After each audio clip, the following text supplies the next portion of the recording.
बिस्मिल्लाहिर्रहमानिर्रहीम। अस्सलाम वालेकुम। कैसे हैं आप सब? ठीक है, मैं ठीक हूँ अल्हम्दुलिल्लाह। और अल्लाह ताला से दुआ करती हूँ कि आप लोग जहाँ भी रहे सदा खुश और सलामत रहें। तो चले जी, इस नेक दुआ के साथ आज की वीडियो का आगाज़ करते हैं। और आज मैं बना रही हूँ सब्ज़ियों का अचार। जी, तो मिक्स सब्ज़ियों का अचार मैं बना रही हूँ। जब घर में अचार बनना शुरू हो जाए तो समझे रमज़ान आ गई है, यानी रोज़ा आने वाला है। जी, तो यहाँ पर ली है मैंने गाजर, और गाजर को मैंने छील लिया है, साफ़ कर लिया है। इसके बाद कद्दू मियाँ को मैंने 2 छोटे छोटे से कद्दू लिए हैं, इसलिए कि इस मरतबा पिछले साल भी मैंने बहुत ज़्यादा अचार बनाया था, तो फिर यानी पूरा साल पड़ा था, इसलिए इस मरतबा में थोड़ा सा बनाऊंगी। और यहाँ पर लिए है एक गोभी, फूल गोभी, छोटा सा मैंने गोभी लिया है। तो जी, इनको तमाम सब्ज़ियों को अचार बनाने का ये होता है कि सबसे मुश्किल काम होता है, आप लोगों ने पहले सब सब्ज़ियों को यानी काटना है और फिर उसको वाश करना है। ये यानी काटने का मरहला जो होता है वो सबसे मुश्किल होता है। लेकिन अभी रमज़ान को तकरीबन आज 3 तारीख़ है और रमज़ान को रह गए हैं 15 दिन। जी, तो अल्हम्दुलिल्लाह रमज़ान आने वाला है और 15 दिन रह गए हैं। तो जी, यहाँ पर ली है मैंने बैंगन, और यहाँ पे मैं बनाऊंगी, आप लोग को बताती चलूँ, गाजर, कद्दू, बैंगन, गोभी, फूल गोभी, और साथ में लूँगी लेमन, और इसके अलावा लेमन के अलावा मैं लूँगी सब्ज़ यानी हरी मिर्च। तो जी, तमाम सब्ज़ियों को तो साफ़ कर लिया है। और जी, यहाँ पर अभी बारी आ जाती है लहसुन की। जी, और साथ में डालेंगे लहसुन, कुछ लहसुन मैं इसमें यानी लहसुन का पेस्ट बनाऊंगी, लहसुन को कूटूंगी, फिर उसमें डालूंगी, और कुछ लहसुन की पल्लियाँ जो है वो इसमें मैं साबित जो है वो भी डालूंगी, इसलिए कि लहसुन तो वैसे भी सेहत के लिए बहुत ही अच्छा है, और फिर अचार में तो और भी बहुत ही ज़बरदस्त होती हैं। तो जी, यहाँ पर जल्दी से लहसुन को भी साफ़ कर लेते हैं। बस अचार घर में अचार बन जाए, अचार बनना शुरू हो जाए तो समझो रमज़ान जो है वो शुरू होने वाला है। जी, तो यहाँ पर सब्ज़ियों को मैंने साफ़ करने के बाद इसको अच्छी तरह से मैं अभी इसको धो रही हूँ। जी, तो यहाँ पर धोने के बाद इसको अच्छी तरह से काटेंगे। जी, तब जब ये मरहला ख़त्म हो जाए तो फिर उबालने का। जी, वैसे मेरे उबालने का तरीका ये है कि मैं तमाम सब्ज़ियों को अलग अलग से उबालती हूँ, यानी कुछ ऐसी सब्ज़ियाँ हैं जो दूसरे सब्ज़ियों पर उसका कलर जो है वो चला जाता है, जिससे उस सब्ज़ी का कलर जो है वो चेंज होता जाता है। दूसरी बात ये है कि जैसे आप लेमन को लें या सब्ज़ हरी मिर्च जो है वो, या यानी सब मिर्च जो है आप दूसरे, अगर गाजर के साथ आप इसको उबालेंगे तो गाजर का जायका जो है वो खट्टा हो जाएगा, कड़वा हो जाएगा, और इस तरह से लेमन डालेंगे तब भी उसका जायका जो है वो कड़वा हो जाएगा। और अगर आप गोभी को और साथ में कद्दू को, इन दोनों को अगर आप एक साथ उबाले तो इनकी कोई प्रॉब्लम नहीं है, लेकिन अगर गाजर और साथ में फूल गोभी जो है इसको साथ में उबाले तो गाजर में जो मिठास होती है वो हमारे जो गोभी है उसमें भी आ जाएंगे, हमारे कद्दू जो है उसमें भी आ जाएंगे। तो इसलिए हर किसी का अपना अपना तरीका है, लेकिन मैं जब भी अचार बनाती हूँ तमाम सब्ज़ियों को अलग अलग से उबालती हूँ, इसलिए कि ताकि इसका कलर चेंज ना हो। और बैंगन जो है, अगर बैंगन को आप तमाम सब्ज़ियों के साथ यानी जो वाइट सब्ज़ियाँ होती है यानी गोभी, इसके अलावा कद्दू, यानी जितनी भी ये वाइट वाली सब्ज़ियाँ है, आप इनके साथ ये बैंगन को आप उबालेंगे तो बैंगन जो है इसमें अक्सर आपको पता है कि बैंगन में थोड़ा सा ब्लैक कलर का इसका पानी निकलता है, तो जो वाइट सब्ज़ियाँ है उस पर लग जाएंगी, उसका कलर जो है वो बहुत ज़्यादा फिर चेंज हो जाता है। तो इस वजह से मैं तमाम सब्ज़ियों को अलग अलग से उबालती हूँ। यहाँ पर आज मैं गाजर को अलग उबालूँगी, बैंगन को अलग उबालूँगी, लेमन को अलग उबालूँगी, और हरी मिर्च, सब्ज़ मिर्च जो है उसको अलग उबालूँगी, और साथ में रह गए हैं गोभी, लहसुन और कद्दू, इन तीनों को एक साथ में उबालूंगी, इसलिए कि इसका कलर जो है वो एक जैसा है, फिर इसका जायका भी दूसरे पर नहीं लगता। तो चले जी, अभी मरहला आ जाता है गाजर को उबालने का। तो चलिए जी, बारी बारी सब सब्ज़ियों को उबालेंगे और इतना उबालेंगे कि हमारी सब्ज़ियाँ ना ज़्यादा बहुत यानी नरम हो जाए और ना इतना यानी सख्त हो कि आपको खाने में बहुत मुश्किल हो जी। तो यहाँ पर हमारी गाजर जो है माशाल्लाह माशाल्लाह गाजर जो है वो उबल चुकी हैं।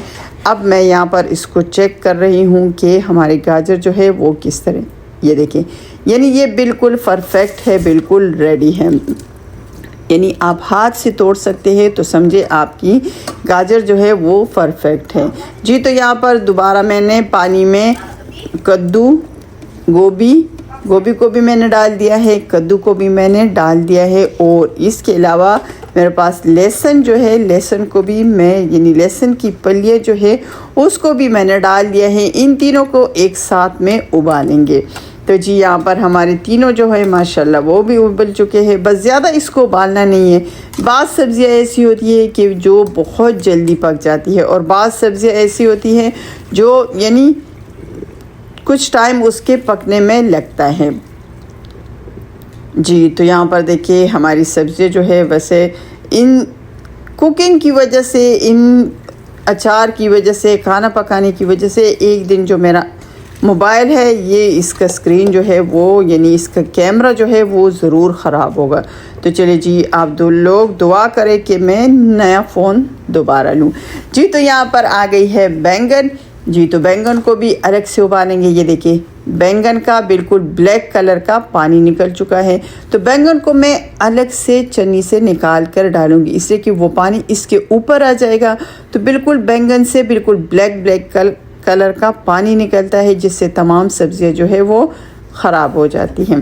तो चलिए जी, अब आ जाती है बारी लेमन की जी। लेमन को भी मैं अलग से उबालूंगी। तो ये देखिए लेमन भी हमारे यहाँ पर रेडी हो गए हैं। और अब है ग्रीन चिली। तो ग्रीन चिली को भी अलग से, इसलिए कि ग्रीन चिली का जायका है वो दूसरी सब्ज़ियों में फिर आ जाता है। तो चलिए जी, अल्हम्दुलिल्लाह हमारी तमाम सब्ज़ियाँ जो है वो उबल के रेडी हो चुकी हैं। तो ये देखिए अभी इसको हम ठंडा होने के लिए तकरीबन 1 घंटे के लिए रखेंगे, ताकि ये अच्छी तरह से हमारी तमाम सब्ज़ियाँ जो है वो ठंडी हो जाएं जी। तो यहाँ पर हम वेट करेंगे और जब तक हमारी सब्ज़ियाँ वो ठंडी हो जाती है हम जल्दी से लहसुन को कूट लेते हैं।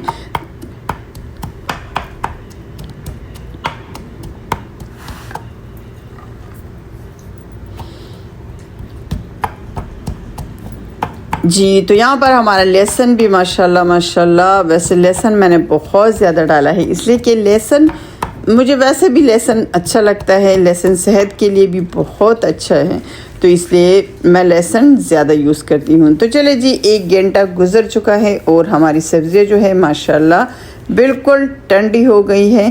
तो चले जी, अब आखिरी हमारा जो स्टेप है मसालों वाला स्टेप, उसको स्टार्ट करते हैं। तो सबसे पहले इसके ऊपर डालेंगे नमक, तमाम सब्ज़ियों के ऊपर डालेंगे नमक। लेकिन नमक आप लोगों ने जब भी अचार बनाए नमक आप थोड़ा सा इस्तेमाल करें जी। तो अब इसके ऊपर मैं डाल रही हूँ रेड चिली, जो मोटा मैंने कूट के मेरे पास पड़ा है वो मैं डाल रही हूँ। लेकिन रेड चिली मैं थोड़ा कम इस्तेमाल करूँगी, इससे कि मेरे बच्चे जो है वो ज़्यादा मिर्च के शौकीन नहीं हैं। और ये है हमारा लहसुन जो मैंने कूट लिया था वो भी इसके ऊपर डालेंगे। और जी आपको मैं इसलिए नमक का इसलिए बता रही थी कि नमक थोड़ा इस्तेमाल करें, इसलिए कि अचार में सिरका डाला जाता है और सिरका वैसे भी यानी तेज़ होता है, तो इस वजह से आप यानी नमक को कम इस्तेमाल करें। और इसके बाद यहाँ पर डालेंगे सरसों, यानी मस्टर्ड सीड है मेरे पास सरसों, तो जी इसको डालेंगे। सरसों के दाने जो है, सीड्स जो है, ये तो अचार में ज़रूर डालते हैं, इसलिए कि इसके बग़ैर तो अचार इनकम्प्लीट है जी। तो यहाँ पर माशाल्लाह जब अचार घर में अचार बनना शुरू हो जाए तो समझे रमज़ान जो है वो आने वाला है। वैसे भी घर में तो अचार यानी सेहत के लिए भी अचार अच्छा है, लेकिन ज़्यादा ऑयली अचार जो है वो नहीं। अगर आप इस तरह की सब्ज़ियों वाला अचार बनाएं तो वो सेहत के लिए बहुत अच्छा है, इसलिए कि ये तो बस आम आप लोगों को पता है कि सब्ज़ियां हैं, और सब्ज़ी जो है वेजिटेबल्स जो है वो तो वैसे भी सेहत के लिए बहुत ही अच्छा होता है। तो इस तरह से हम इसमें थोड़े से मसाले डालकर, थोड़ा सा सिरका डालकर और भी इसको मज़ीद मज़ेदार बनाते हैं। तो चले जी, यहाँ पर इसको अच्छी तरह से मिक्स करेंगे ताकि हमारे जो सब्ज़ियाँ हैं, वेजिटेबल्स जो है, इसमें हमारे लहसुन और तमाम मसाले जो है अच्छी तरह से इसमें मिक्स हो जाए। तो जी यहाँ पर इसको मिक्स करने के बाद इसको मैं फिर तकरीबन 1 घंटा दूंगी ताकि तमाम सब्ज़ियाँ और तमाम मसाले आपस में घुल मिल जाए, यानी आपस में, यानी इसका जायका और भी हमारा बहुत ही ज़बरदस्त बने। जी तो यहाँ पर मैंने इसको रख दिए हैं 1 घंटे के बाद, और यहाँ पर 1 घंटे के बाद देखिए माशाल्लाह माशाल्लाह, यानी आप मस्टर्ड सीड जो है, यानी सरसों के दाने, वो डालने से ख़ुद ब खुद सब्ज़ियाँ जो है वो, यानी अचार की खुशबू आने लग जाती है। जी तो यहाँ पर ये है मेरे पास एक कंटेनर, और इस कंटेनर में, ये कंटेनर जो है ये मेरे पास तकरीबन 5 किलो है, यानी इसमें आज मैंने यानी तकरीबन 5 किलो पूरा अचार बना दिया है, इसलिए कि ये कंटेनर जो है वो तकरीबन पूरा 5 किलो है। तो चले जी, ये 5 किलो अचार हमारे पूरे रमज़ान के लिए, और रमज़ान के बाद भी इंशाल्लाह हमारा अचार जो है वो बहुत दिन चलेगा। वैसे जब मैं सब्ज़ियों का अचार बनाती हूँ तो हमारे जो नेबर्स है, मेरे जितने भी पड़ोसी हैं, इनको बहुत ही अच्छे लगते हैं। जी तो यहाँ पर अब मैं इसमें डालूँगी सिरका। जी तो यहाँ पर मेरे पास है 2 बोतल सिरका, इन 2 बोतल मेरे पास सिरका है, यानी आपने 2 बोतल अगर मैंने सिरके के डालने हैं तो साथ में 2 बोतल मैंने यानी पानी के भी डालने हैं, यानी ये एक सिरका का बोतल जो है ये 1 लीटर है। तो जी 2 लीटर मैंने डाले हैं सिरका, और 2 लीटर इसमें मैं डालूँगी पानी। जी तो हमने इतना, यानी अचार जो हमारी सब्ज़ियां हैं वो ताकि हमारी पानी और सिरका मिक्स हो जाए और वो इसमें बिल्कुल डिप हो जाए। तो जी लास्ट में डालेंगे थोड़ी सी मेथी और 1 चमचा भर के कलवंजी। जी तो ये दोनों चीज़ें मैंने थोड़ी सी कम डाली है, इसलिए कि मेरे बच्चों को इतना खास, यानी ये 2 चीज़ें अच्छी नहीं लगती। वैसे सेहत के लिए तो बहुत ही फ़ायदेमंद है, लेकिन बच्चों की मर्ज़ी, इससे कि बच्चे फिर शौक़ से नहीं खाते।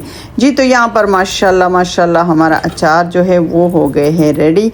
वैसे घर का अचार बहुत ही अच्छा होता है, बिल्कुल हर चीज़ से बिल्कुल साफ़ सुथरा, और सेहत के लिए भी सब्ज़ियों का अचार बहुत ही ज़बरदस्त है। जी तो यहाँ पर माशाल्लाह माशाल्लाह हमारा अचार हो गए हैं रेडी, और इसको अब हम रखेंगे तकरीबन 1 से 2 दिन तक हमारा अचार जो है वो इंशाल्लाह रेडी हो जाएगा। तो जी आप लोगों ने अगर अभी तक मेरे चैनल को लाइक, शेयर और सब्सक्राइब नहीं किया तो फ़ौरन से जाए और मेरे चैनल को लाइक करें, शेयर करें, और हाँ सब्सक्राइब ज़रूर करें। तो चलिए जी, अपना बहुत सारा ख्याल रखिए और दुआ में याद रखिए। अल्लाह हाफिज़।